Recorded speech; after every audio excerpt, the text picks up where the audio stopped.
Currently there are dozens of maps in the game. Some of them have been around for ages, others have been recently introduced, and not all of them are ideal. There are some inaccuracies and defects that need to be fixed.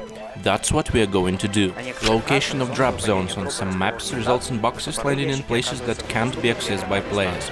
We'll start with fixing that. We'll also slightly optimize maps for speeding up the loading and overall performance. It will be done by removing areas and objects that players can't see or access. The maximum number of players on some maps will also change. It will be increased or decreased depending on the map. Our aim is to make gameplay more interesting and increase the performance. Of course, there won't be 40 tanks on Sandbox, but capacity of maps like Berlin will most likely be increased. We'll improve the quality of gameplay on some maps by adding or removing various buildings, shelters and barriers. Thanks to that, it will all become more dynamic and interesting. We'll also pay attention to the aesthetic part.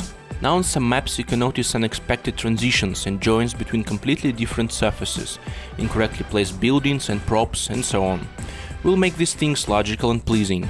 CTF and CP will be added to the majority of maps that don't support these game modes at the moment.